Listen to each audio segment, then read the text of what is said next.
endowed by our Creator with rights to life, liberty, and the pursuit of happiness, which nobody, no person, no group, no political party, not even our government, can take away from us. Hitler had a dream that his big business should dominate the world. He called his dream the New Order. We've already amended the Constitution dozens of times. Let's throw it away for a master plan run by a master state. Morgan is the largest group.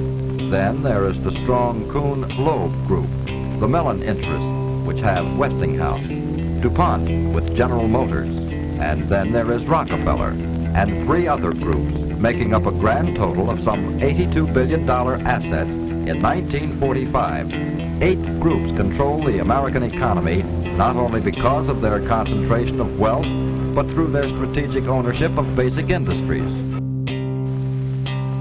In spite of war, these companies operate internationally through subsidiaries, stock participation, and cartel agreements with various other companies. Have you ever heard of the Bilderberg Group? No. No, never. Have you ever heard of the Bilderberg Group? Nope. No, I haven't. No, I haven't heard of that. I don't know too much about that Bilderberg thing. Have you guys ever heard about a group called the Bilderberg Group? Nope. Yeah, for the most part. I have not. Sounds kind of familiar, but I couldn't tell you what it was. No, never heard of them. Have you ever heard of a group called the Bilderberg Group? No, I haven't. The Build-A-Bird? Build-A-Bird? Bilderberg with a G, yeah. No. Built like an iceberg? No, not quite. Well, what would you say if I told you it's a group of about 120 people on average who meet once a year? These are politicians, heads of media, military men, heads of finance. They meet once a year in secret, behind closed doors, discussing foreign policy. What would you think? What would I think? Yeah. Do you think that's a good thing, a bad thing? Do you agree with it, disagree? Is there anything wrong with some of the most powerful and influential people in the world meeting behind closed doors and discussing things in secret? Not really, no. It's a smart thing to get as many brains in a room as you can to discuss things, and if you're going to have open and honest dialogue, sometimes that information should be kept within the room.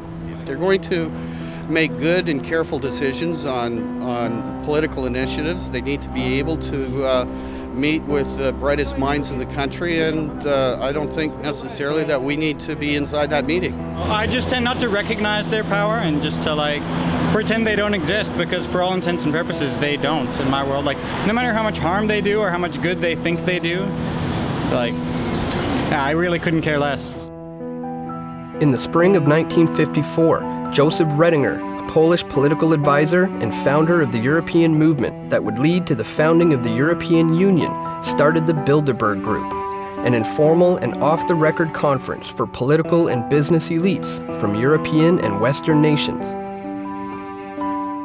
With the help of Prince Bernhard of the Netherlands, along with other powerful politicians and businessmen, they organized the first annual Bilderberg meeting at the Hotel de Bilderberg in Oosterbeek, Netherlands.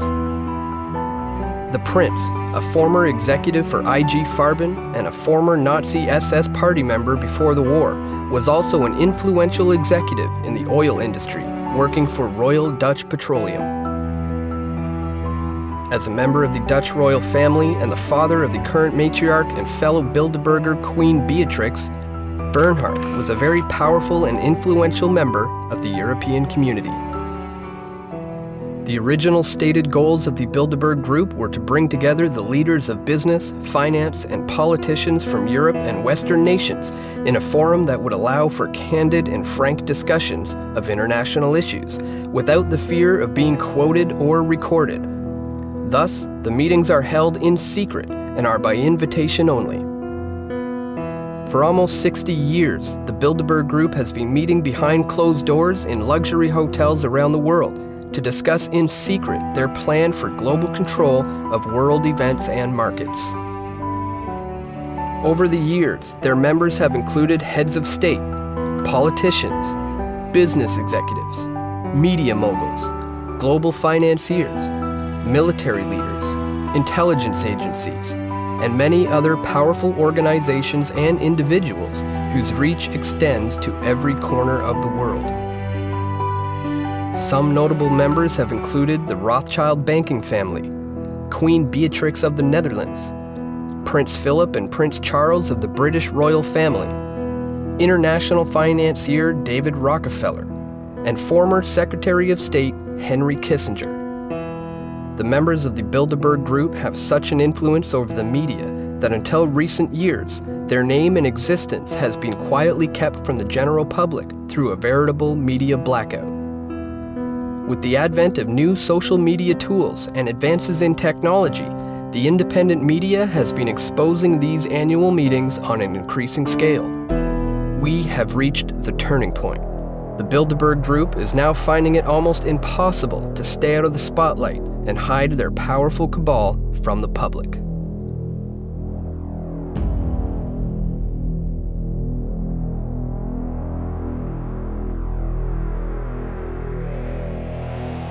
The fact that in the 21st century, we still have monarchies who have influence and wealth, then how come bills can't get signed without the Queen of England's approval?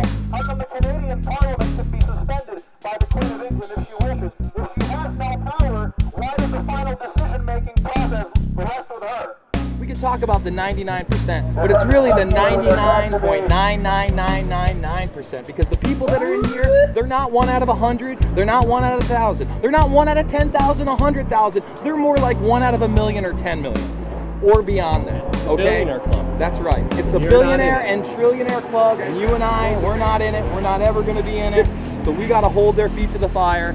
We've got to expose what's going on here. We've got to find out who the 2012 attendees are, and we've got to keep our eyes on the headlines in the next coming weeks, months, and even years to see what these associations have done geopolitically, because they'll be in the headlines. When you have someone like Davignon claiming, and not really claiming because he's on the inside, he would know better than you and I, that the Bilderberg Group was instrumental in creating the European Union and the Euro. I would say that's a pretty big deal. And whether that's evil or not, that's a geopolitical move. And that decision was made by this group. What you need to do is look up who are the companies they work for, who else have they worked for, what are their agendas, what are they in the news doing. That will tell you so much about the reach of Bilderberg, about why they invite these people, and about how they put the world together. In the case of Europe, you heard that, quote, Goldman Sachs rules the world, where you've got Peter Sutherland, head of Goldman Sachs International Board of Directors out of Ireland. He's telling them to accept the austerity and the other financial plans. Throughout history, we've had people with power attempting to consolidate their power and hold on to it. So that's really the agenda here. The agenda is to stay as powerful as possible for as long as possible and crush any competition.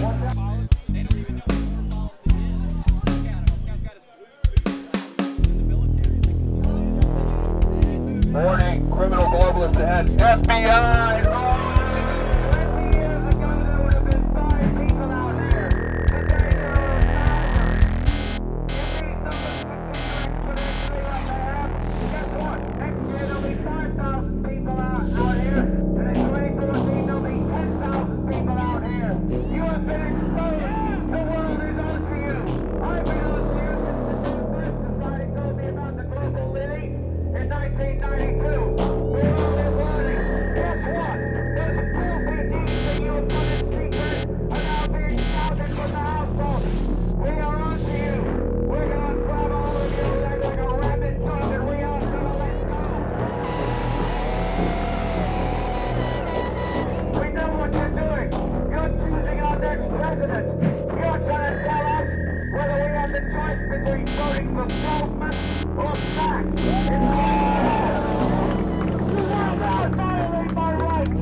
Got some backup coming. Slow down, officer. Slow down. Zero ID. Zero ID. Liquor. And when the dollar crashes, when the deployment let's go. You know, let's come back to us, gentlemen.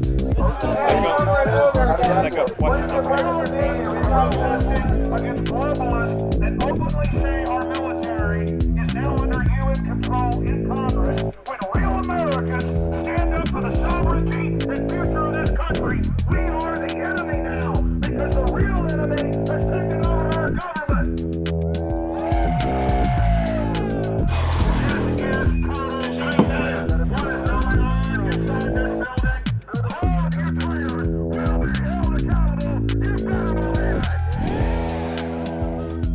In recent years, the lack of coverage from the mainstream media on the Bilderberg Group has been a problem as far as raising awareness about these conferences. However, 2012 is a major turning point for the Bilderberg Group, as the independent media have been here providing the coverage that's been lacking from the mainstream. Where's Fox News been for the last 15 years? CNN for the last 20 years? Why does Sean Hannity ridicule anybody that calls in and asks about the significance of the Bilderberg Group? Obviously, they're on the payroll. When people say that, quote, they control the media, they're talking about the secret establishment. I'm just here to cover the Bilderberg conference and try to do what the mainstream media is lacking. It's not fair to say that there's no coverage of Bilderberg, because even some of the Bilderberg-owned outlets in the mainstream media have covered it, but it's been so far and few between that I think it's important for us as people, as citizens, and as journalists, as professionals, to come down here ourselves and investigate it. I'm definitely down here just to protest the real 1% that's meeting here at the Westvillage Marriott behind closed doors. We're not seeing any major media out here. Where's CNN? Where's the mainstream media? Where's Fox, MSNBC? Any of these stations, they are not here. The mainstream media is owned by these people. There's only a handful of what you call mainstream media covering this, because this isn't supposed to exist. Our media, until just about 5 years ago, said that Bilderberg did not even exist. It's been definitely incredible seeing so many people come all over the world just to participate in bringing awareness to the Bilderberg Group. It's by far the largest Bilderberg protest that I have ever seen. A lot of alternative media, a lot of attention being brought to the Bilderbergers. The mainstream media is failing, but the alternative people's media is becoming the mainstream media, and we're proving that by covering Bilderberg. We want to make sure that we can get documentation of the attendees, just to have confirmation of who is in attendance. Once you know, you can absolutely confirm who is in attendance. You can have a better feel for what are some of the things that are going to be discussed. The Bilderberg Group was founded by Nazis after World War II with their European cohorts in the United States to try to bring in a one-world government. These people are terrorists, 110%. The government has been usurped and completely hijacked. The United States flag is not hanging upside down in distress. The flag was taken a long time ago. The Washington Post was here this morning. They've known about it since the very beginning, because their founders, Katharine Graham and now her son, Donald Graham, come every single year without fail. They're not talking about it. We have to. We will. And people are paying attention to that. And they're starting to trust us. And every day we're getting bigger and bigger. The media moguls here that do participate at the Bilderberg meeting are failing. They're not successful at all in any way, shape, or form. Their businesses, their whole enterprises are failing. And what you see is people rising up.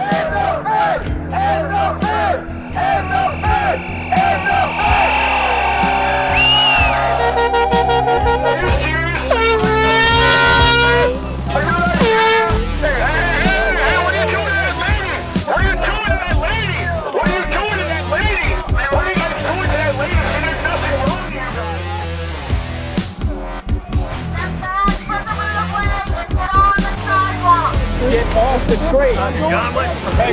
What? What the fuck? Hey, wait! What are you guys doing?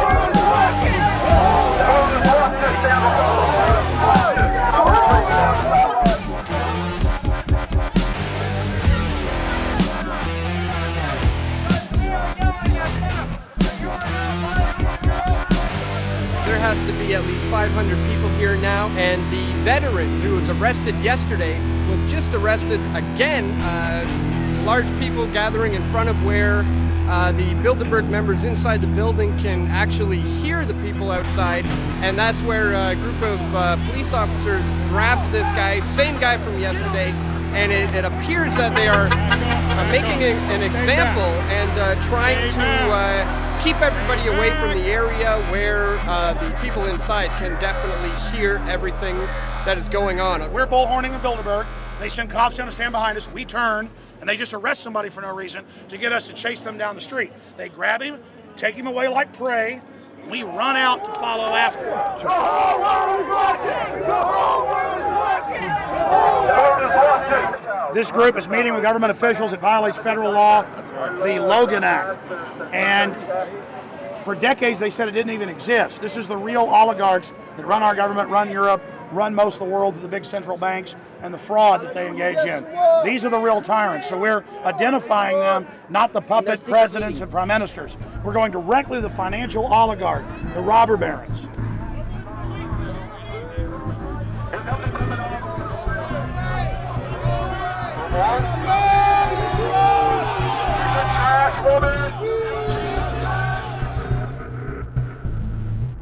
In 2008, it was revealed that the Canadian government, under the leadership of Bilderberg member Stephen Harper, would be buying $25 billion worth of mortgage pools through the Canada Mortgage and Housing Corporation.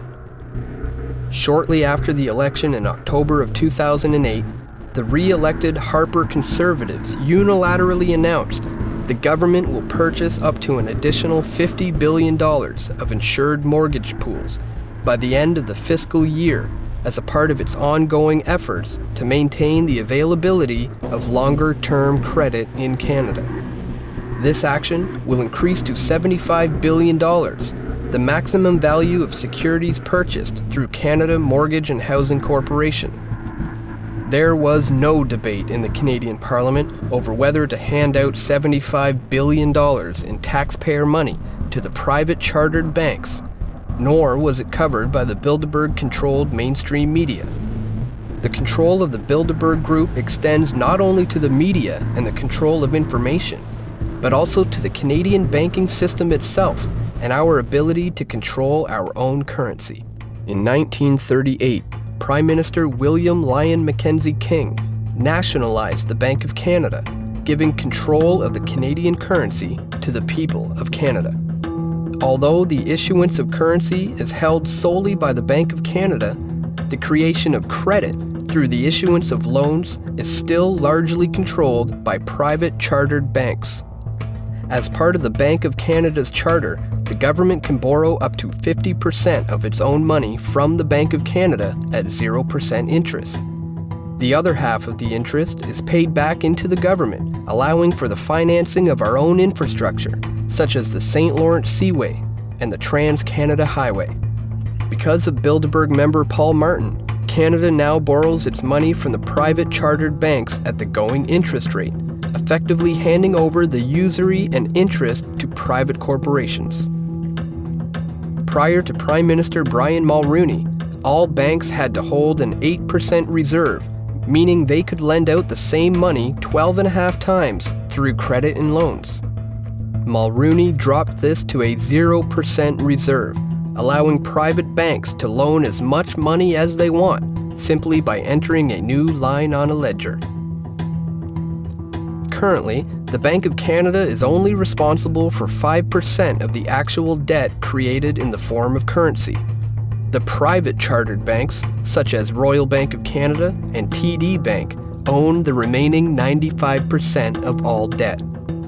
Think of how much control this amounts to when you consider all of the digital payment and loan options used today, such as credit cards, debit cards, internet payments, RFID chips, smartphone purchases, and even biometric identification, which is now used in India for bank withdrawals. Very few people use real currency, and the trend is turning to an increasing reliance on digital and computer technologies, of which are largely controlled by members of the Bilderberg Group. Members of the Bilderberg Group who are involved in the Canadian banking system include President and CEO of Royal Bank of Canada, Gordon Nixon, President and CEO of TD Bank Financial Group, Edmund Clark, Deputy Chair of TD Bank Financial Group and former Canadian Ambassador to the United States, Frank McKenna, Former Minister of Finance and Director of Manulife Financial, Michael Wilson. Managing Director of Credit Suisse Securities, Ronald S. Lloyd. Former CEO of Scotiabank, Peter C. Godsoe. Former Governor of the Bank of Canada, David A. Dodge. And Governor of the Bank of Canada and former Goldman Sachs executive, Mark Carney. 501c3 tax-exempt foundations have to make certain forms publicly available. And so somebody tipped me off about this, that the 990 forms are available for the Bilderberg Group. And I got the years 2007, 2008, 2009, 2010. Well, first of all, they're operating under the 501c3 tax-exempt name American Friends of Bilderberg. The 2008 forms also show a list of very interesting donors. Henry Kissinger, $20,000. David Rockefeller, $50,000. Freeport McMorman Foundation, $10,000. Microsoft, $75,000. Peter Thiel from PayPal, $75,000. Goldman Sachs, $25,000. The Washington Post, $25,000. So of course the Washington Post is going to be reluctant to report on them when they are literally funding them, and I have the proof in my hand.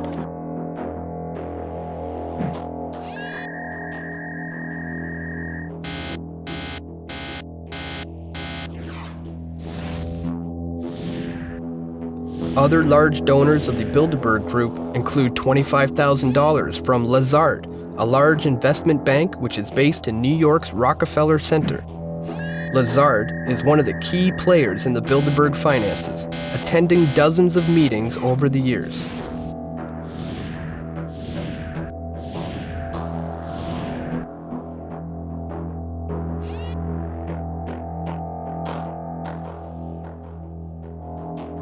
Another large donor and regular attendee to Bilderberg is co-founder of Kohlberg, Kravis, Robertson Company, Henry Kravis.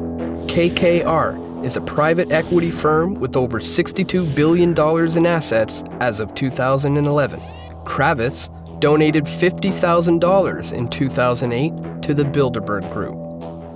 Billionaire financier David Rockefeller of Chase Manhattan Bank has been a steady donor to the Bilderberg meetings and has been a cornerstone of the group's development, attending nearly every conference since its inception in 1954. Rockefeller is an honorary lifetime chairman of the Bilderberg Group and has been involved in the development of many other powerful globalist think tanks, such as the Trilateral Commission and the Council on Foreign Relations. In 1965, David Rockefeller gave a speech to the International Industrial Conference in San Francisco, where he said, "We have entered upon an era in which interdisciplinary cooperation on a worldwide basis must be the cornerstone of accomplishment. Each of us has the duty to fashion his own contribution to fit the grand design of a global community. For many of us, the marketplace of tomorrow will be no less than this whole planet of Earth. What we do will manifest itself in ways that we cannot foretell, and it will have an unforeseen impact upon individual lives and whole societies. What we are is God's gift to man. What we become is man's gift to God." The Rockefeller-Rothschild merger that just occurred yesterday obviously had some things in the works before then, but for those that don't know, the Rothschilds have bought up 37% of the main financial institute of the Rockefellers. They're going to be talking about swallowing up smaller financial institutions, like they say in the article. Essentially, they see opportunity in crisis, and we've known some smaller banks, a lot of smaller banks have gone down in the last 2 or 3 years. Well, now they're consolidating power. They're going to buy up those smaller banks, and don't be surprised if you see them bail out or take a large stake in some of the bigger banks that have been having problems, such as maybe even Bank of America and JP Morgan. We know about your third world plan to depopulate the third world nation. Memorandum 200 with the National Archives. You want to depopulate. It's on the record, Henry Kissinger. A lot of these globalists, a lot of these Bilderbergers are on the record saying that they want global depopulation, and they're proud of it. War criminal Henry Kissinger has stepped foot in the Westfield's Marriott Marriott Hotel in Chantilly, Virginia. We have him on video entering the hotel, and we would like for you gentlemen to go inside the hotel and arrest Kissinger for his war crimes. Former Secretary of State Henry Kissinger has been deeply involved in the Bilderberg Group, attending dozens of their meetings over the years and acting on the Bilderberg Steering Committee. Kissinger faces allegations of war crimes for his involvement in the secret bombing campaign that took place in Cambodia during the Vietnam War in the 1970s. It is alleged that Kissinger willfully engaged in the murder of tens of thousands of civilians in various areas of Cambodia, which led to the destabilization of the country into a civil war, resulting in the rise of the infamous Khmer Rouge. Kissinger is also wanted in several countries for his involvement in supporting the Pinochet regime and the CIA-backed coup that took place in Chile on September 11, 1973. Pinochet, who is now facing a war crimes tribunal, murdered the democratically elected President Salvador Allende and started a military junta, which resulted in the kidnapping, forced displacement, and torture of thousands of men, women, and children in Chile. Henry Kissinger actively supported these actions that were taking place at that time, which constituted crimes against humanity.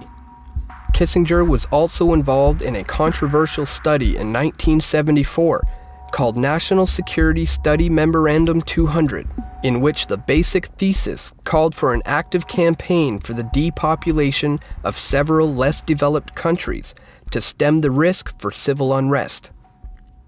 Are you still giving out orders like Memorandum 200, where you said depopulation should be hell?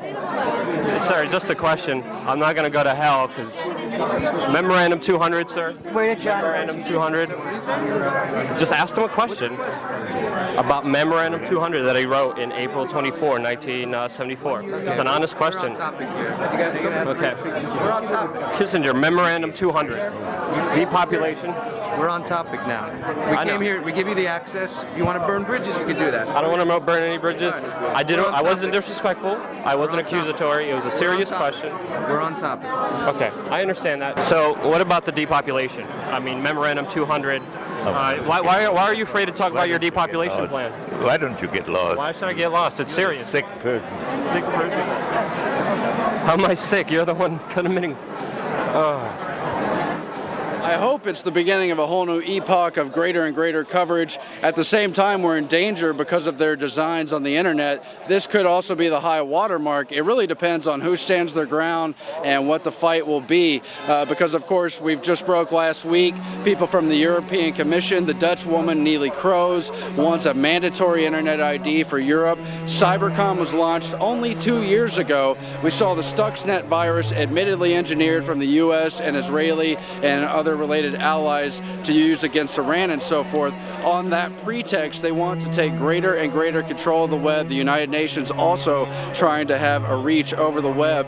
The Bilderberg Group include many prominent members of the internet and computing world, including National Security Agency Director and Chief of the United States Cyber Command, General Keith B. Alexander, co-founder of Facebook, Chris Hughes, founder of PayPal and chief Facebook investor, Peter Thiel, executive chairman of Google, Eric Schmidt, founder of Amazon, Jeff Bezos, co-founder of LinkedIn, Reid Hoffman, vice president, European Commission, commissioner for Digital Agenda, Neelie Kroes, chief research and strategy officer, Microsoft Corporation, Craig J. Mundy, and many others.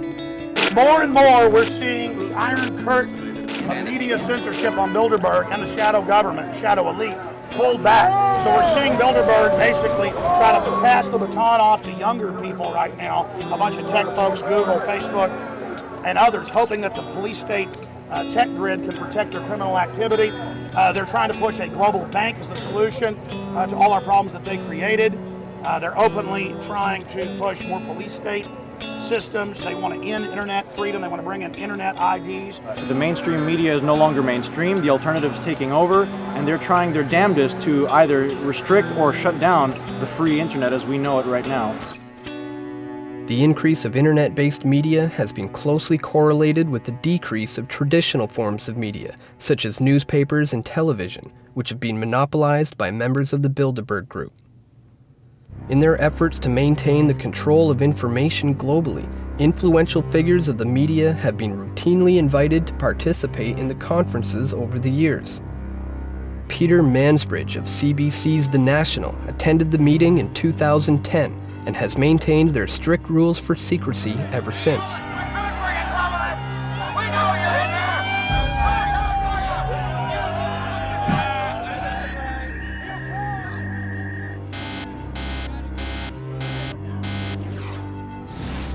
Fellow Canadian Heather Reisman is the CEO of Indigo Books, the largest book supplier in Canada, and she is a member of the Bilderberg Steering Committee. In 2005, Reisman founded the Hesag Foundation, which provides grants to former lone soldiers in the Israeli army to pursue post-secondary education. A lone soldier is an individual who is not from Israel, but chooses to fight in the Israeli military. Other media moguls and organizations that have attended the Bilderberg meetings over the years have included Rupert Murdoch of News Corporation, Andrew Knight of News Corporation and The Economist, Ted Turner of Time Warner and CNN, Charlie Rose, Donald Graham of The Washington Post, and Canadian media baron and former Bilderberg Steering Committee member Conrad Black of Hollinger International and the Telegraph newspaper.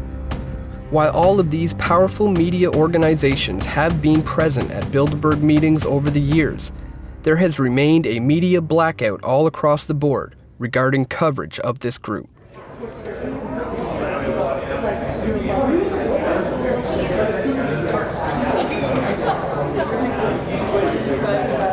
Hi. I was just wondering what your opinions were. You talk a little bit about it in the book of the influence of the Bilderberg Group on the mainstream media, or on just the influence. The individuals are influential, but their influence isn't magnified by Bilderberg. I went for 20 years. Mm-hmm. It's just a talking shop, and they're almost always wrong, by the way. They didn't see the end of the Cold War coming. They didn't see the economic crisis coming. They're very interesting meetings. They're very interesting people, but they're not coherent. They aren't a group that meets other than for 3 days a year, and the composition of them changes all the time, except for about 30 of us who are on the steering committee. And how come? Don't buy into these conspiracy theories. It's rubbish. All they do is talk to each other. I was on that conference circuit for 20 years, the Trilateral Commission, and I went to all of them. And look, it was fine while it lasted, but I'm getting too old for that. I'm getting tired. But, okay. You know. All right. Thank you very much. Okay. Thanks for coming. But there's no conspiracy in any of them. No. No, there's just a bunch of people. How come you never hear about it in the media? Like, I only read about it in your book. They don't allow the media in. No. But in order to encourage people to talk frankly, what you do, you get good, frank sessions. But there's no meeting of the minds particularly. Okay. All right. Thank you.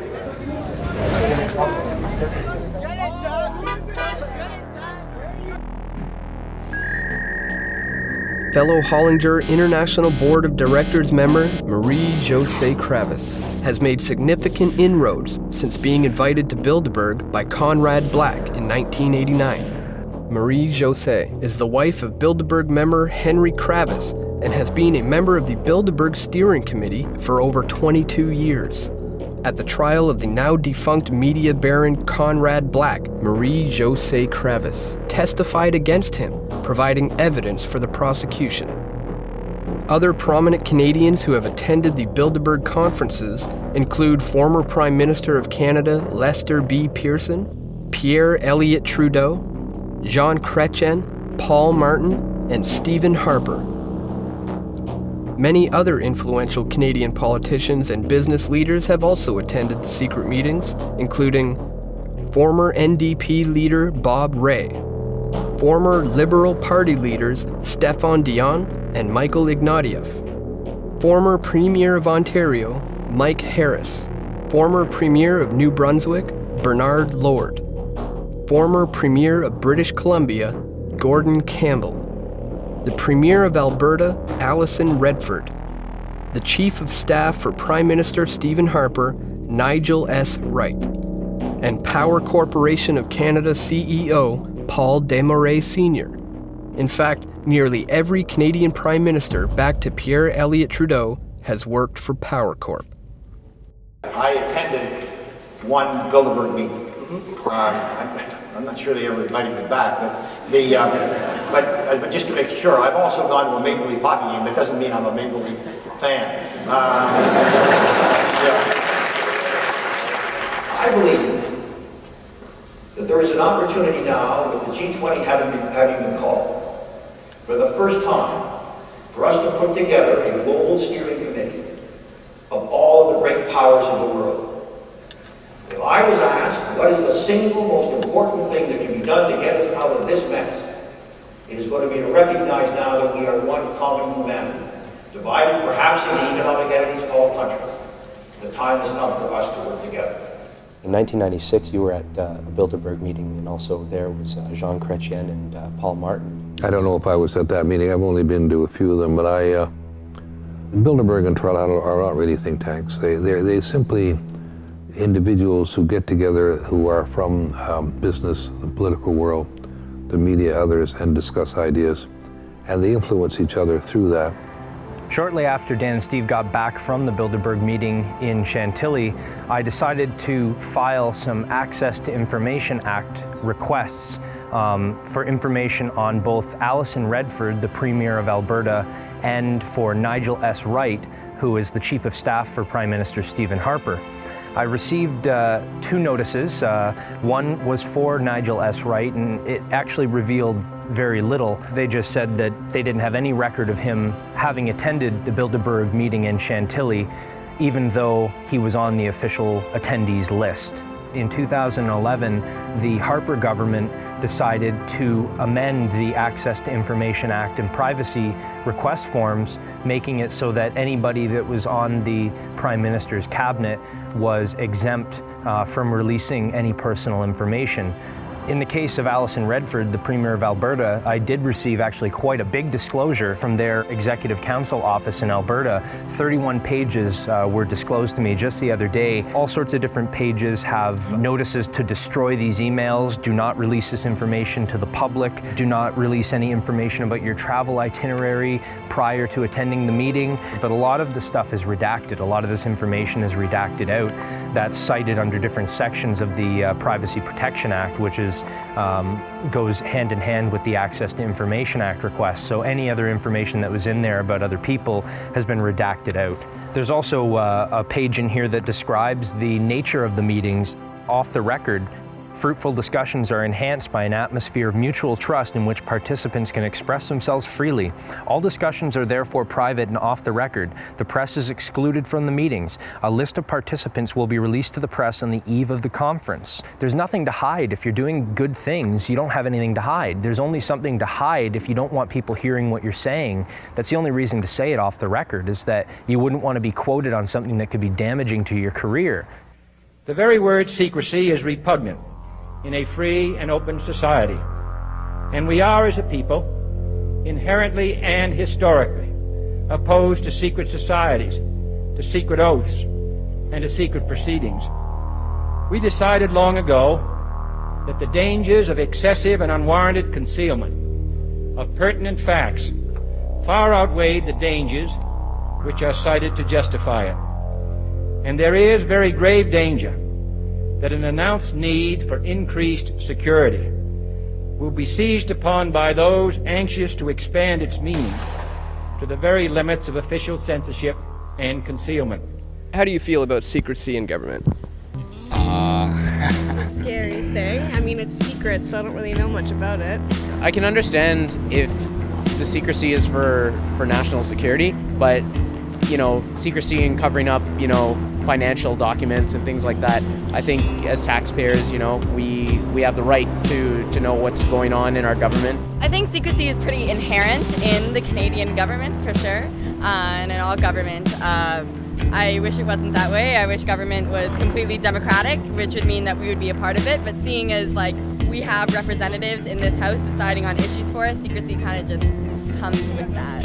I honestly don't think it's a good idea for anybody to be secret.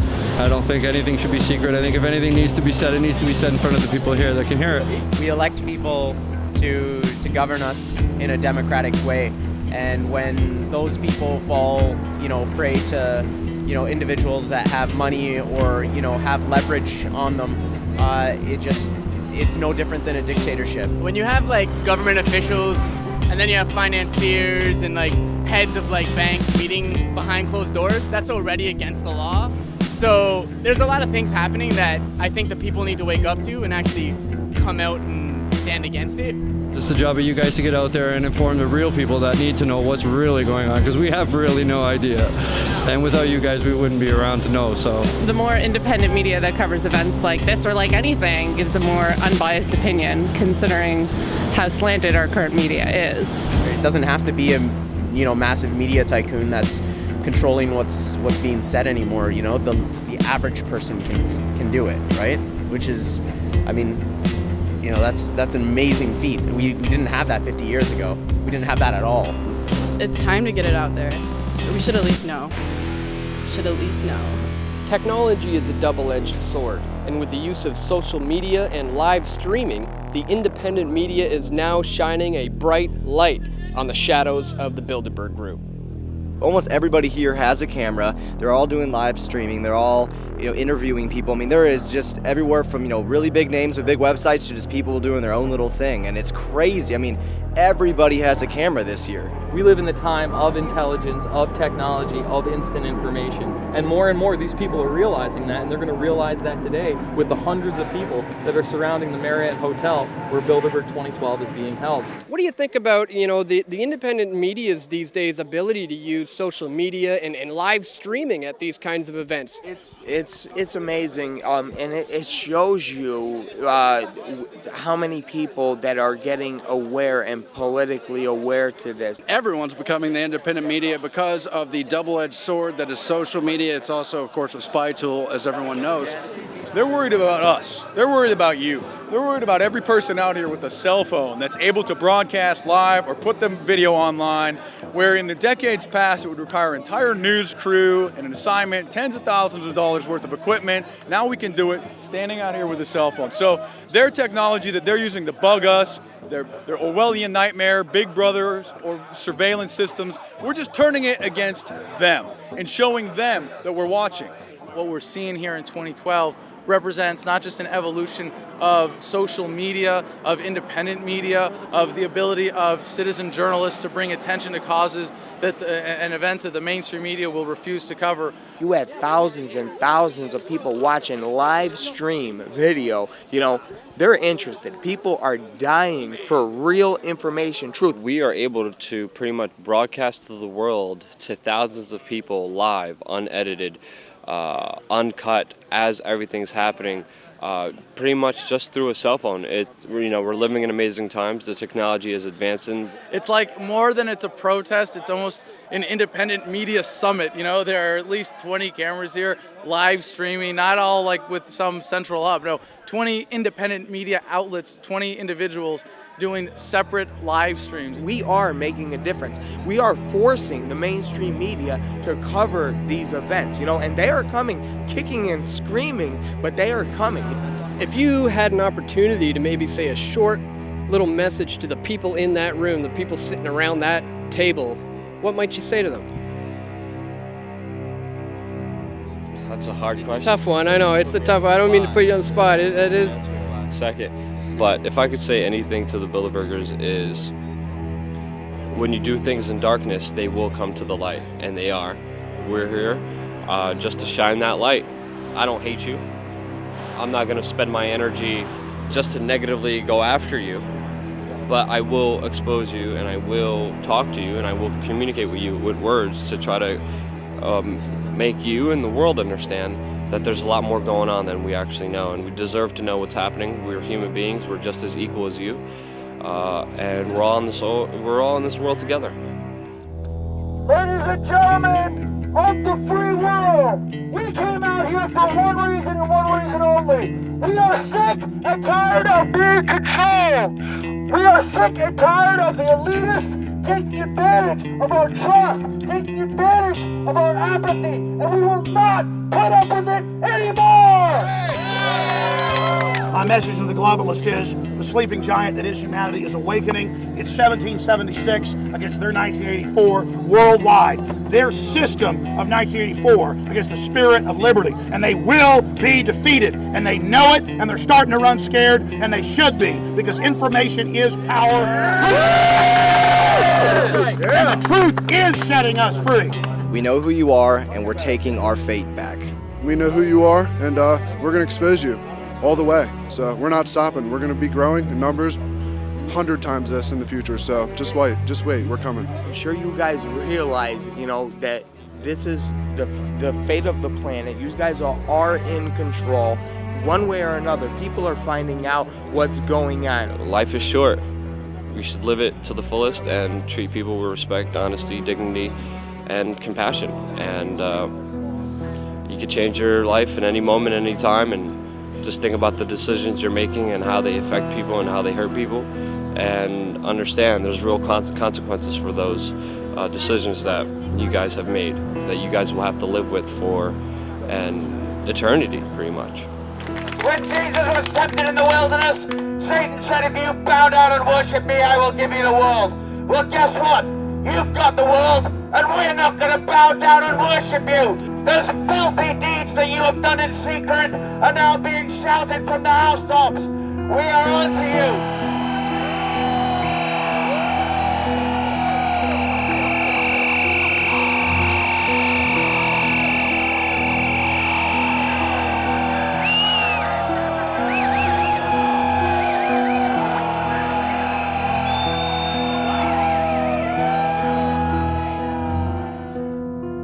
The reach of the Bilderberg Group extends to every level of the policy apparatus in both the private and public sectors. Its members over the years have been the most influential and powerful individuals in the world. Whether or not they act in concert with each other or simply influence one another through these meetings is beside the point. The decisions made by each of these individuals have a ripple effect for the rest of the world. For every action, there is an equal but opposite reaction. The creation of this new Orwellian technotronic society has spawned a new generation of warrior, information warriors, whose weapons are the very technologies created to enslave them. As the old forms of media slowly die away, this generation is finding new and exciting ways to spread information, open dialogue, and become the true citizen media. The Bilderberg Group and the individuals that attend are now facing a revolutionary adversary, an informed citizenry armed with the right questions and looking for the true answers.